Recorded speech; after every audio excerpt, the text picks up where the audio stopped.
কি হয়েছে? কারা আসছিল?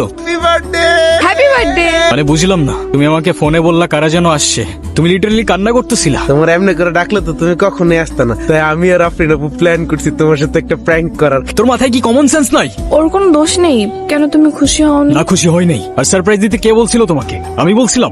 এটা তো বলতে হয় না। আর আমার বার্থডে তো তোমার কি? I am sorry.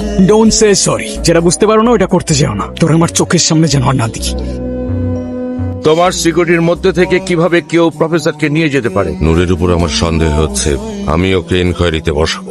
আমি তোমার কাছ থেকে কখনো এটা এক্সপেক্ট করি। যখন সবচেয়ে বেশি প্রয়োজন সেই জায়গাটাতেই তুমি লিটারালি নেই।